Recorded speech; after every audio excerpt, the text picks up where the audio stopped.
mooy ki nga xam ne moo leen layal jox leen ngeen lekk ba ngeen xiifee wa aamanahum min xawfin moo leen sàmm tamit ba ngeen tiitee maanaam un état bi mënul assurer l'alimentation ak la sécurité kii warul tudd état lii mooy les deux premières fonctions essentielles yi nga xam ne nit ki dafa ko am droit ci dëkk bi mu dëkk ba pare bokk si ñu moom dëkk bi maa ngi tudd léegi France de la France dem nañ ba les chômeurs prévoir nañu bu yàgg yàgg le RMI après ñu dugg léegi sur le RSA am na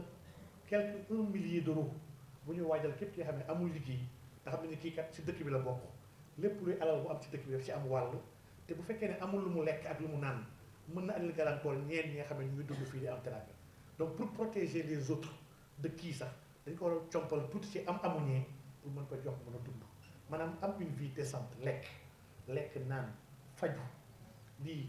état daf ko am devoir u gàddu ko askan bi yëpp te aujourd'hui la crise de la santé au Sénégal est une crise réelle des na tuuti ku ñàkk soo feebaree da ngay toog xaar kii doo ñëwee dem hôpital la crise de l'éducation est une crise réelle jàng bi niveau sax amatu fa ñu gis xale yi ñu ngi dem di jàng rek waaye et pire ñun ñëpp majoritairement ñëpp ñi nga xam ne génn nañu ci extrême pauvreté bëgguñu yóbbu seen doom dans le public ñu commencé dee à petit feu pourtant bu yàgg ba public moo nekkoon fi nga xam ne ndaanaan yëpp lañu nekkoon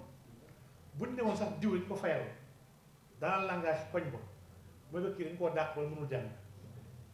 kii fayal nañ ko wala amul examen moo di fayal ji ko waaye aujourd'hui c'est le contraire aujourd'hui képp ku am as tuut bëggoo sa doom dem public et pourtant il y a des milliers de milliards que l'État met chaque année dans le public donc on doit interroger jafe-jafe bii ndax lii même dans notre qualité de vie dans le coût de la vie l'éducation la santé le transport dañ ci am wàll bu fort donc enquête bi muy wax léegi muy RGPS muy EHCV muy l'enquête harmonisée sur le cadre de vie sur le coût de vie des ménages dafa andi ne la dépense moyenne des Sénégalais par habitant s'élève à 682 639 par habitant c'est-à-dire que suñu xool ménage yi ñu xool multiplier ko par 9 ba pare mu am ay disparités yu extraordinaires à Dakar cette même dépense là est à plus d'1 million pendant que à Louga mu ngi à 400 000 il y a des régions maanaam xam disparité d'une région à une autre dañoo gëstu ba gëstu ménage yi nga xam ne koy jiite dafa jàng ak ki nga xam ne jàngul ménage bi nga xam ne koy jiite il est dans le secteur formel ak ki nga xam ne ci informel dafay taaba maanaam enquête dafa dugg dans tous ces détails ménage bi ndax ménage monogame la wala ndax ménage polygame la pour xool au vu de tout ça comment vivent les Sénégalais mais la conclusion réelle que l'enquête n'a pas écrit de manière en lettres waaye chiffré wax nañ ko mooy les Sénégalais vivent mal lii mooy li enquête bi wax la consommation finale par tête à Dakar 1 139 000 largement supérieure à la moyenne nationale Dakar mooy li wax sànq rek toutes les politiques publiques ont consacré Dakar comme étant le Sénégal lii mooy erreur bu gën a ngand bu puissance publique yëpp def sur la priorisation de Dakar alors que Dakar presque bi nga xam ne kenn ni muy mesurer am na ko ko calculer woon c'est pas combien mais Dakar fait 550 km², 550 sur un territoire de 196 712 km². man matul 1%. matul 1% parce que pour mu nekk 1% il faut au moins mu nekk 1900 et quelques waaw donc 0, et quelques la quoi 0,3 mais comment 0,3% d'un territoire peut accueillir le tiers de la population du pays ba pare accueillir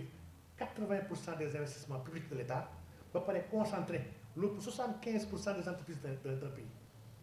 c'est une aberration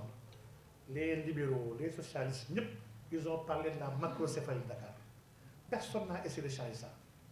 kenn laa gis mu jëm ko changer c'est le président Abdoulaye Wade jëloon décision génnee capital bi jóge jëlee ko Dakar décret bi loi bi il l'a voté mais doxal ko mais il avait pris une zone wetu Kébémer dañu doon def ko mu nekk capitale Sénégal mais xam nga loolu après lompul xam nga loolu c'est pas sérieux ndax ñëppay gis ne kon kii fi la juddoo dafa bëgg yóbbu dëkkam su ko defoon feneen fu gën a sérieux une zone économique très sérieuse dañ ciy d'accord man dama gëm aujourd'hui que il est urgent de tuxal la capitale du Sénégal Dakar il urgence la il y a beaucoup de pays yoo xam ne li ñu tal tey jii taloon na leen ñoom dëkk yooyu actuellement ils sont à 2 capitales Côte d'Ivoire benn 2 capitales la dafa am des capitales administratives et une capitale économique dans beaucoup de pays du monde ba mu demee ba am surchauffe suuf si metti dund gi tar mu xat l'urbanisation ëpp ñoo jéem a tànn fin def ko capitale et loolu soxlul forcé waate soxlul dóoraate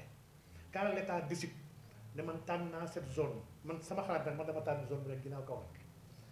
dëkkuma Kaolack nag heureusement awma benn mbokk Kaolack waaye après dañ ñëw sa sëriñ muy Kaolack pour dire que y a une zone dans le centre bi nga xam ne dafa nekk à équidistance à toutes les régions kuy jóge Saint-Louis kuy jóge Fouta kuy jóge Tamba kuy jóge Ziguinchor ñoom ñëpp dañoo nekk même pas 3 heures de temps nga egg sa capitale primo maanaam amul def 6 heures de temps pour egg sa capitale secondo da nga nekk ci biir dëkk nekkatoo ci frontière une capitale doit être protégée parce que c'est le siège du pouvoir politique yaa ngi ci biir dëkk sa waa dëkk kese la wër muy ñaar ñett état li gën a gaaw li mu mën a def mooy doxal naa gouvernement bi tu construis un nouveau palais ci foofu construire un building bu bees ne ministre yëpp a ci dem leen service état yooyu dem mooy yóbbu économie bi ndax hôteliers yi dañuy xool dañuy suivre le mouvement ne ñii ñu ngi dem fee nañ soxla ay kër ndax dëkkuñu fa promoteur immobilier yi dem tabax foofu ay kër pour mën a accueillir gars yi loué leen restaurateurs yi ne fee am na lépp 5000 agents fee la ñuy xëyee léegi wala ñu soxla lekk añ wala ñu soxla ndékki ñu dem installé defar ay restaurant transporteurs yi am ñenn ne ñii ñoo dem dëkkuñu fa ils auront besoin de se déplacer ñoom tamit ñëw établir maanaam on pousse les acteurs économiques à migrer et à suivre le mouvement politique et lii dëkk yëpp ils savent le faire Sénégal mënul ñàkk def loolu xalaat une nouvelle ville ci biir Dakar Diamniadio bêtise gënu ko woon ngand c'était pas du tout pertinent mais génn Dakar def ko tamit Thiès c'est pas pertinent Dakar Thiès c'est un bloc c'est un même bloc il faut aller à l'intérieur créer de la nouvelle valeur aujourd'hui suuf bi foofu le mètre carré jarul 2000 francs état bu décidé léegi fii mooy sama capitale directement dafa am benn bon bi nga xam ne le mètre carré day yéeg à 20 000 30 000 francs plus-value bi sax état ko war a capté lu muy créer wàll richesse doo ko ci xaalisam donc il y a beaucoup de manières que l'état a pour booster réorganiser l'organisation territoriale et démographique de son pays donc la vie chère du ma dugg dans les détails mais loolu yëpp rapport bi réglé na wax na lu tax vie bi chère ci importation yi ak ci tële bi ñu tële donc rapport nag li mu wax ci vie chère bi ñetti liñ ci mën a jàpp bi ci jiitu mooy li ëpp ci ménage yi 48% de leur revenu ci lekk lañ koy dugal lekk gi li muy capté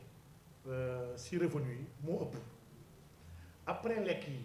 nga xam ne dafay recueillir presque 48% li ci topp le deuxième poste de dépense mooy le logement